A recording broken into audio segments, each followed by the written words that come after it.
আওয়ামী লীগ একটি রাজনৈতিক দল, আর রাজনীতির প্রয়োজনেই দলটিকে আবার রাজপথে দেখা যাবে, এবং সেজন্য তাদেরকে খুব বেশি দিন অপেক্ষাও করতে হবে না। কিন্তু এই খুব বেশি দিন বলতে আসলে কতদিন? একদিন, এক মাস, এক বছর, নাকি এক যুগ?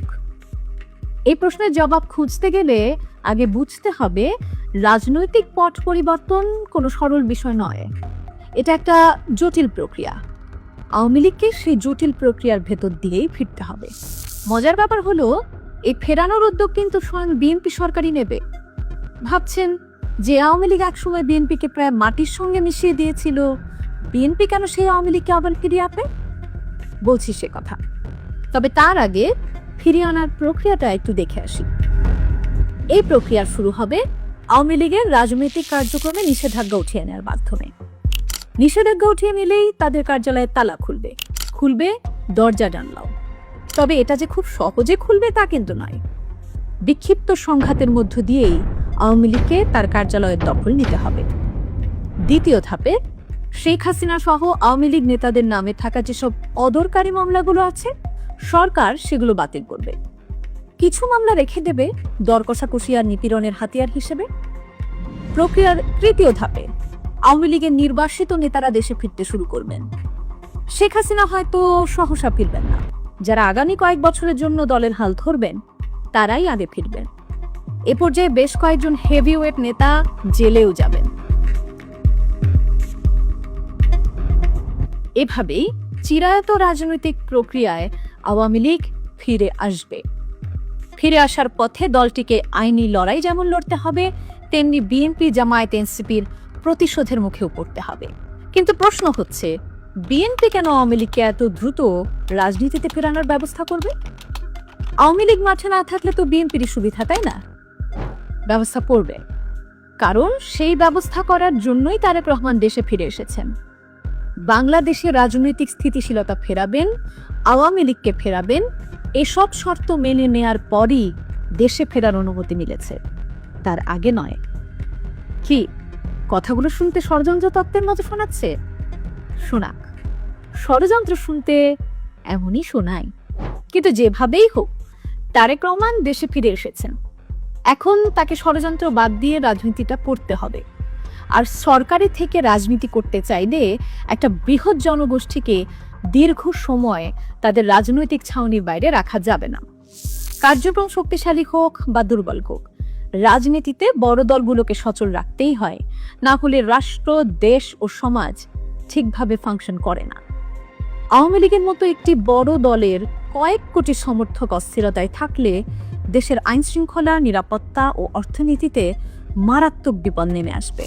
সেজন্যই আওয়ামী লীগ তাদের সর্বশেষ শাসনামলে বিএনপিকে নানান কৌশলে এলোমেলো করে রাখলেও দলটিকে নিষিদ্ধ করেনি, কার্যক্রম স্থগিত করেনি। যদি সেটা করত, তাহলে আওয়ামী লীগ এক টার্মের বেশি ক্ষমতায় থাকতে পারত না। এটাই আমাদের সমাজ ও রাজনৈতিক বাস্তবতা।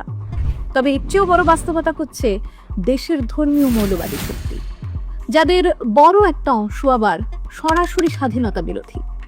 আওয়ামী লীগের বিরুদ্ধে ঘটে যাওয়া জুলাই অভ্যুত্থানের মূল শক্তি ছিল জামায়াত শিবির। পুরো আন্দোলনে তারা ছিল বেশ সহিংস এবং তাদের রক্তও ঝরেছে অনেক বেশি। এবারে নির্বাচনে জামায়াত জোট জিতে নিয়েছে গুণে গুণে ৭৭টি আসন। স্বাধীনতা বিরোধী, মৌলবাদী, কট্টরপন্থী শক্তির হাতে সংসদের ৭৭টি আসন। এটা পুরো দেশকে ধরে একেবারে আগ্নেয়গিরিতে ফেলে দেওয়ার শামিল। কারণ কেবল জেতা আসন নয়, সমাজের প্রতিটি ক্ষেত্রে জামায়াত ও তার মিত্রদের দৌরাত্ম্য এই জাতির জন্য বিভীষিকা ছাড়া আর কিছুই নয়। আর এই বিভীষিকার সামনে বিএনপি একেবারেই অসহায়। বিএনপি কোনোভাবেই এই বিভীষিকা থামিয়ে দিতে পারবে না, কারণ বিএনপির সাথে মৌলবাদের সম্পর্ক পুনর্বাসনের মোকাবেলা নয়। বিএনপি জানেই না সেটা কিভাবে মোকাবেলা করতে হয়। তাছাড়া মৌলবাদের সাথে বিএনপির ঐতিহাসিক কোনো বিরোধ নেই, যেটা আওয়ামী লীগের সাথে আছে। আওয়ামী লীগই আমাদের জন্য সেকুলার বাংলাদেশের স্বপ্ন রচনা করেছে, মুক্তিযুদ্ধের রাজনৈতিক নেতৃত্ব দিয়েছে, যে যুদ্ধে জামায়াত গণহত্যা, ধর্ষণ আর লুটপাটে মেতেছিল। আর সেজন্যই হয়তো রাজনীতির ময়দানে জামায়াত কখনোই আওয়ামী লীগের সামনে দাঁড়াতে পারে না, সংঘাতে তো নয়। বিএনপির সামনে চ্যালেঞ্জের শেষ নেই।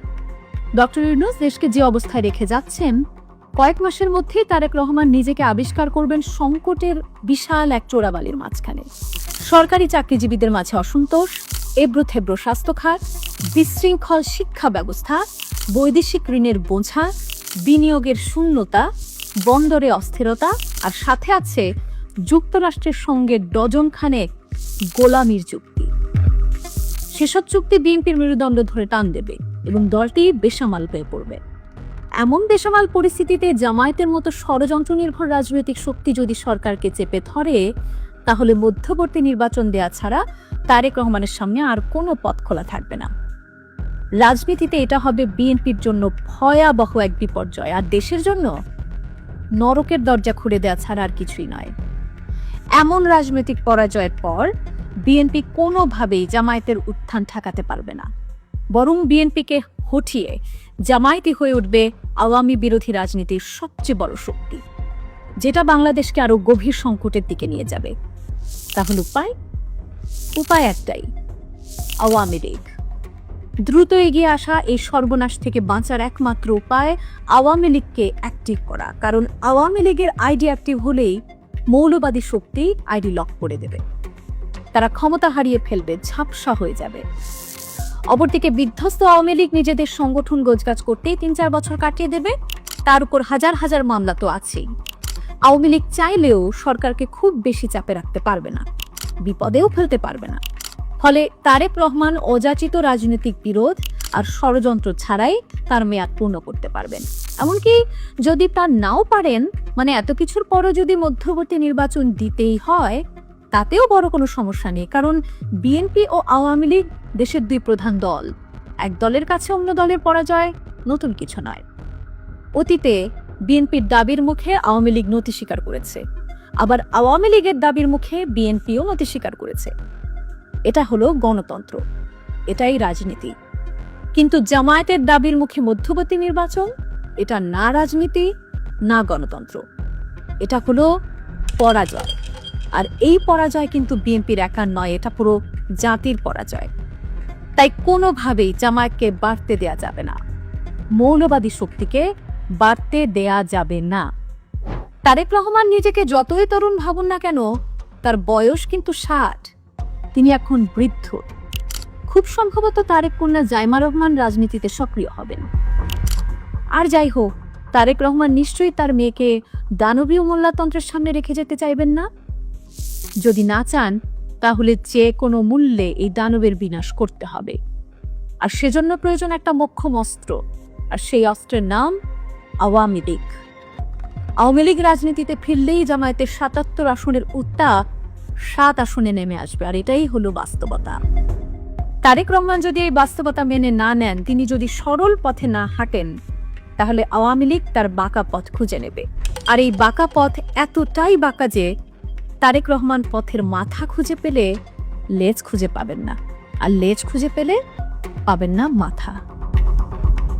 দেশের বিভিন্ন এলাকায় বিএনপি জোটের বিজয়ী প্রার্থীরা ইতোমধ্যেই আওয়ামী লীগ অফিসের তালা খুলে দিচ্ছে, ফিরে আসা নেতাকর্মীদের অভ্যর্থনাও দিচ্ছে। এটা কিন্তু স্থানীয় সিদ্ধান্ত, দলের কেন্দ্রীয় সিদ্ধান্ত নয়। তৃণমূলে সবসময় কেন্দ্রীয় সিদ্ধান্ত চলে না, আর সেজন্যই এমন ঘটনা ঘটতে থাকবে। নির্বাচনে মাত্র 2 দিনের মাথায় ঢাকায় কেন্দ্রীয় কার্যালয়ের সামনে জাতীয় পতাকা উত্তোলন করেছে কয়েকজন রিকশাওয়ালা। তাদের দিকে কেউ তেড়ে আসেনি, এটা স্বস্তির খবর। কিন্তু এটা তো মাত্র শুরু। আজ হোক আর কাল হোক, দেশ জুড়ে আওয়ামী লীগের সব অফিসের তালা খুলবে, কারণ আওয়ামী লীগ ছাড়া বাংলাদেশের রাজনীতি কল্পনা করা আর চাল ছাড়া ভাত রান্না করা একই কথা। পাতিলে পানি ফুটবে, টকবক করবে, সেই পানি শুকিয়েও যাবে, কিন্তু ভাত তার দেখা মিলবে না। তেমনি আওয়ামী লীগ না থাকলেও দেশের সরকার থাকবে, বিরোধী দল থাকবে, ক্ষমতাও থাকবে, কিন্তু দেশে কোনো রাজনীতি থাকবে না।